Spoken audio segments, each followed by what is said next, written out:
نعقد سلكا هندبت زمت أجات أما يكونني أنا أشتري مسلو قالت لو مشللينا نحلفهم صباح نقول نجزفو خيدهم نعقد يولدو سمعت ناس قدري خانو هندبت تسألتك وي هندبت نعقد كاز مسلك حوي لما أنت مساين 10 دقائق أنا حقيقة لما أنت زنقرك قالت تزاريبات كان حد أتفلت خوينا شعب زي الرام كوي شعب زي مستخخالك زمت أقدام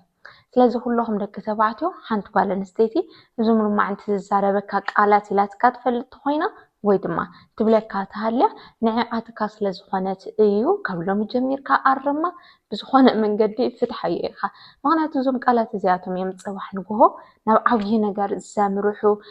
ምንዕዓቕ ዘምፅኡ ማለት ስምዒትካ ፅቡቕ ንከይኸውን ዝገብሩ ንዘይትፈልጡኒ ሰናይቲ ቻናለይ ሰብስክራይብ ግበር እሞ ኩሉ ግዜ ብዝለቆም ቪድዮታት ንፍቕራዊ ህይወትኩም ክጠቕሙኹም ዝኽእሉ ጉልብታት ዝኾኑ ዓበይትን ሓደሽትን ሓሳባት ምውሳድ ትኽእሉ ኢኹም ክሳዕ ዝሓቢርኩም ንልመፅኹም ናተይ ተኸታተልቲ ድማ ከምቲ ልሙድ ኣብ ኮሜንት እናኣተኹም እንኳዕ ደሓን መፅኻ ብምባል ካብኡ ድማ እዛ ቪድዮ ላይክ ብምግባር ጀምሩላ ኢኹም ሓቢርኩም ንፅንሑ ሓንቲ ጓል ኣንስተይቲ ትንዕቕካ ከም ዘላ ትፈልጠሉ ቃላታ ካብ ንግግሩ ድኾነ ኩሉ ሰብ ዝፍለጥ ሃንደበት ካብ ተብፆም ቃላት እቲ ቁፅሪ ሓደ ከማይ ዝበለት ኣይትረክብን ትብለካ እንድሕር ዳኣ ሃልያ ኮይና ንዕቓትካ ኣላ ማለት እዩ ብዝኾነ መንገዲ ትሕተይ ኢኻ እያ ትብለካ ዘላ ብዙሕ ግዜ ዝዛረባ ነገር ኣላ ኩሉ ሰብ ፍቕሪ ክሕዞ ከሎ ንቁልቁል ርኢዩ ኣይኾነን ፍቕሪ ዝሕዞ ብዝኾነ መንገዲ ልዕለ እዩ ወይ ካባይ ይሕይሽ እዩ ኢሉ ዝኣመነሉ ሰብ እንድሕር ዳኣ ሃልዩ ኮይኑ ነቲ ሰብ እሱ እዩ ዘፍቅር እምበር ይርኤካ እሞ ፅቡቕ ስምዒት ተሰሚዕዎ ሓቢርካ ክቕፅል ይኽእል ግን ብዝተፈላለዩ ምኽንያታት ትሕቲኣ ምዃንካ እንድሕር ተረዲእዋ ኮይኑ ምሳኻ ዝነበራ ፍቕሪ ትስምዒት ናጎደለ ይመፅእ ማለት እዩ እና ከማይ ዝበለት ኣይትረክብን ክትብለካ ከላ ሓንቲ ጓል ኣንስተይቲ ብዝኾነ መንገዲ ትሕተይ ኢኻ እያ ትብለካ ዘላ ብገንዘብ ክኸውን ይኽእል ብመልክዕ ክኸውን ይኽእል በተሓሳስባ ክኸውን ይኽእል ኣይትምጥነንን ትብለካ ኣላ ማለት እዩ እዚ ቃል እዚ ናይ ምኻዳ መጀመርያ ቅድሚ ካባኻ ምርሓቓ መንደርደሪ ከም ዝኾነ ጌርካ ሕሰቦ ስለዚ ከማይ ዝበለት ኣይትረክብን ክትብለካ ከላ ዝኾነ ነገር ኖት ዝግበር ኣብ ውሽጢ ከስተኻኽሎ ዝግበአኒ ነገር ኣሎ ማለት ድዩ መፃመደይ ትፀልአንላ ማለት ድዩ ይበል ስኢልካ ስሒካ ይትሕልፍ ቀልዲ ኣይኮነን ወይ ስኢልካ እተሓልፎ ነገር ኣይኮነን ስምዒት ዝጎድእ ንዕቐት ዝተመልኦ ዘረባ እዩ ካልኣይ ድማ ሓንቲ ዝነዓቐትካ ጓል ኣንስተይቲ ክትዛረበካ ካብ ትኽእል ንስኻ ድማ ሸለሊልካ ክትሓልፎ ካብ ዘይብልካ ቃላት ናይ ባዕልኻ ጉዳይ እትብለካ ተኾይና እዛ ጓል ኣንስተይቲ ትንዕቐካ ኣላ ካብ ናትካ ዓለም እውን ትወፅእ ኣላ ቀስ በቐስ ማለት እዩ ሕዚ ፍቕሪ ክበሃል ከሎሲ እቲ ፍቕሪ ቀስ በቐስ ዓብዩ ናብ ሓዳር ክበፅሕ ልኽእል ዓይነት ጉዳይ እዩ ኦም ነገር ንትደልዩ ኣወዳት ጥራሕ ዝውግዕ ዘለኹ እዚ ናብ ቁም ነገር ናብ ሓዳር ንዝዓቢ ርክብ እታ ጓል ኣንስተይቲ ኣብቲ ህይወት ወዲ ተባዕታይ ዓብዪ ቦታ ኣለዋ ንስኻ እውን ኣብታ ልቢ ጓል ኣንስተይቲ ወይ ህይወት ጓል ኣንስተይቲ ዓብዪ ዕድልን ቦታ ኣለካ ናታ ዝኾኑ ጉዳያት ኣትኻ ክትፈትሕ ተዘይኽኢልካ ኣብ ህይወታ ውሳነታት ክትውስን ተዘይኽኢልካ ሓሳባትካ ክትህብ ተዘይኽኢልካ ሓቢራትካ ምቕፃላ ንተራ ነገር እዩ ክኸውን ማለት እዩ ስለዚ እታ ንዓይ ክትኸውን ትኽእል እያ ኢልካ ዝሓስካያ መፃመድኻ ኣብ ህይወተይ ኣትያ ሓቢራት እንኾይና ውሳነታት ትውስን ሓሳባታ ክትበኒ ትኽእል ኢልካ ዝሓሰብካያ መፃምድኻ ብዝተፈላለየ ምኽንያት ናትኻ ዝኾኑ ፀገማት ክትዛረባ ከለኻ ወይ ከም ዝገጢምኒ ክትብላ ከለኻ ናይ ባዕልኻ ጉዳይ ትብለካ ተኾይና ኣይምልከተንን ንስኻ የለኹን ማለት እዩ ትርጉሙ እዚ ቃል እዚ ክትሰምዕ ከለኻ ሸለሊልካ ከይተሓልፎ ኢኻ ናይ ባዕልኻ ጉዳይ ክትብለካ ከላ ካባኻ ተፈልየለኹ ማለት እዩ ብሓፂሩ ኣብ ህይወትካ ይምልከተንን ማለት እዩ እዚ ቃል እዚ ማለት ሸለሊልካ ተሓሊፍካዮ ፅባሕ ንግሆ ኣይምልከተንን ልተጀመረ ነገር ጠቕላላ ኣብ ህይወትካ የለኹን ንፈላለ ናብ ዝብል ከም ዝዓቢር ክፀኛ ኮይንካ ትኸይድ ኣለካ ስለዚ እዚ ንዕቐት እዚ ናብ ዓብዪ ደረጃ ከይበፅሐ ገና ኣብ እግሪ ከሎ ኣስተኻኽሎ ኣይምልከተንን ናይ ባዕልኻ ጉዳይ ምባል ክተብዝሕ ከላ ሓንቲ ጓል ኣንስተይቲ ብትኽክል ንሕና ደቂ ኣንስትዮ ፍቕሪ ክሕዘና ከሎ ናይ መፃምድና ህይወት ተዘይፈትፈትና ኢና ንብል ኩሉ ነገር ይምልከተና እዩ ባህልቲ ኢና በይኑ ኮይኑ ክውስኖ ዝኽእል ውሳነታት ከይህሊ ብዝኸኣልናዮ መጠን ሓቢርናዮ ኣብ ህይወቱ እንታይ ይገጥም ኣሎ እንታይ ይሕልፍ ኣሎ ተንፈልጥ ደስ እዩ ዝብለናና ናይ ባዕልኻ ጉዳይ ምባላ ንባዕላ ካብቲ ናትካ ህይወት ኣርሒቓ ምርኣያ እዩ ዘመላኽትና ናይ ባዕልኻ ጉዳይ ተላትካ ኣይምልከተንን ተላትካ ዝኾነ ጠርጥር ተንዕቃካ ስለ ዘላ እዩ ሳልሳይ ድማ ናይ ንዕቀት ምልክት ካብ ዝኾኑ ቃላት ብውሽጣ ዝተጓሃረ ስምዒት መግለፅን መረጋገፅን ካብ ዝኾኑ ኩሉ ግዜ ያዊኻ ኣይትልወጥን እንድሕር ዳ ኢላትካ ሓንቲ ጓል ኣንስተይቲ ትንዕቀካላ ኣትሒታ ትሪኤካላ ማለት እዩ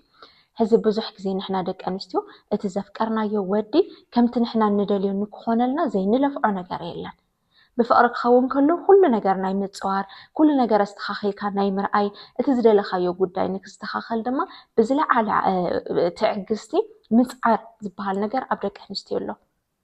إذا تعجست هذه تود بزخدة قطري ويكوا خاز حشو الدينار إت بزخدة قطري تزيخون دما كم تعن توزول كخا تحت ينبرسي لعلي أيقونن أزود دسي إلى محساب كتجمر كلا completely كتلوط لي تخل ود تبعتي كم زخون كتحسب أي متنا ننزل سمعك أو وش رانا تفتر أي متس مالتيو نمتس أمن دخان كلوط زي تجبرون نجار إلا مالت حاجة زي خاتخون تسوى بي خاتخون أبقون خزلا سبيت كان دحب استفلالي مخنات تدهلك كاتخوينا ما نمسك حق زكاي خلل نسخون وش تخز قبله نتخل نجار كازفلتو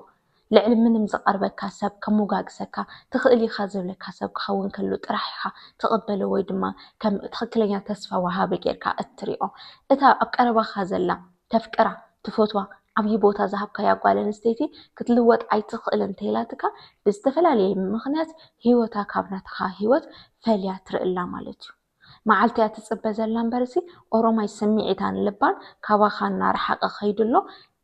كأود ما نحنا دك أنستيو العلم من معوي ملكت كونكم زخل زخانة ودي ناس على أنا يندحر دا عمتينا خوينا ويكن فلال ندحر دا أنا حسب حلينا خوينا النار يطوانا ملكت نعقتيو تك ودي كم زي خونا نكسمو عمك با كم زي الوت بترجع جامي بستفلاليك على ممسكر أي تلوتن إسخ كل جزي خمزيها أمن من جريت بتصحنا لنا بستفلاليك على كندهلو خلنا بقى تحت بلا سمعت نكسمعو بسون أي متنان زبل نجار نكقبل إنا نجبر له زمن قدزنا ياوي خيط الوقت انتهلاتك حزول أبا خازنا برات تسفى قديل له مساخة قتل حسبته نجارون فارس له مالتيو روحي ما حنت زنعقتك قال نستيتيك تزاربو مكابت تخل بوش عزفت أرلا قواري بأفاق تخلوك تسمع الله كابت تخل قالت أي تشجرني وي أي تجاوزقني ندحر دعت لك نعقتك الله بكا نحنا دك أنستيو أوش ترى تسمعنا نجار نسب أينا مزراب بتعمل كابز حبوسنا دس كابز بلنا نجاري تخال نجار خجت منا خلو الناس عمتنا خيرنا نتزاربو نوقعه يملكتك كائن عسمعني وحسبها بني النابلنا التفل عليه من قدي الناس عبدنا راخيونا نتزاربو دسيت بلنا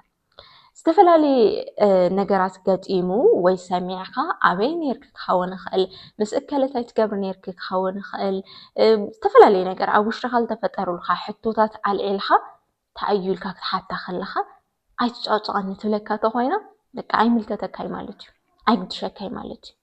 أبي وتيني فتر له نجارات نعها أي ملكة مالتي بكاي تزارب أنه مالتها أيو بالتفلالي مخنياتات مالتيو أي تشجرن نتولكات هاللون 10 جزء تدول لا و10 جزء نتا حسابات تحت التوهينكا ويدما بالتفلالي من قدي زرو بقولنا كتخون تطيقات هالليها حزون أي تشجرني إلى تملس الكاتليا نعقاتك الله كواها كبت في اللون نوح غير الله مالتيو كترتر لك زق على تزي تسمع خلا قديفات كاخيدا لا أروماي بسمعتنا بحسابن بلبات زا قوالن ستيتي اتا حمشاينا موداس هندما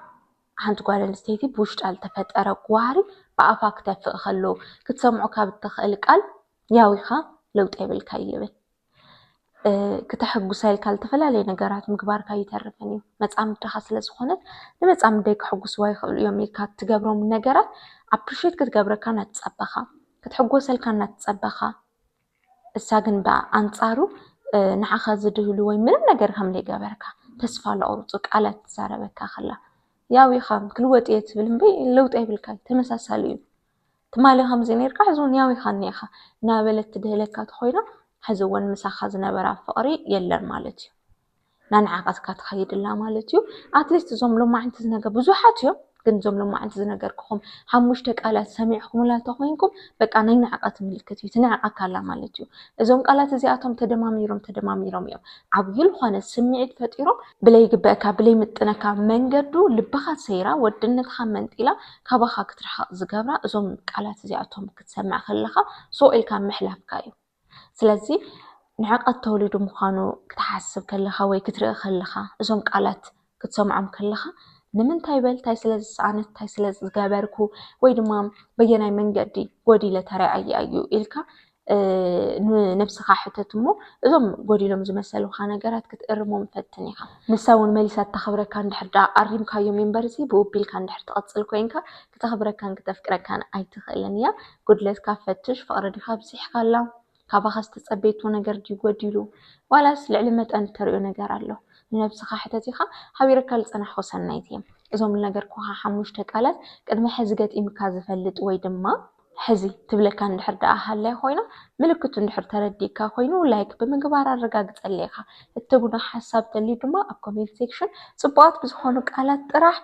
ምስክርኩም ሃቡኒ ኢኹም ኣብ ቀጻሉን ካላ ሓሳብ ሒዘልኩም ክመጽእ ክሳብ ዝሽዑ ሰላም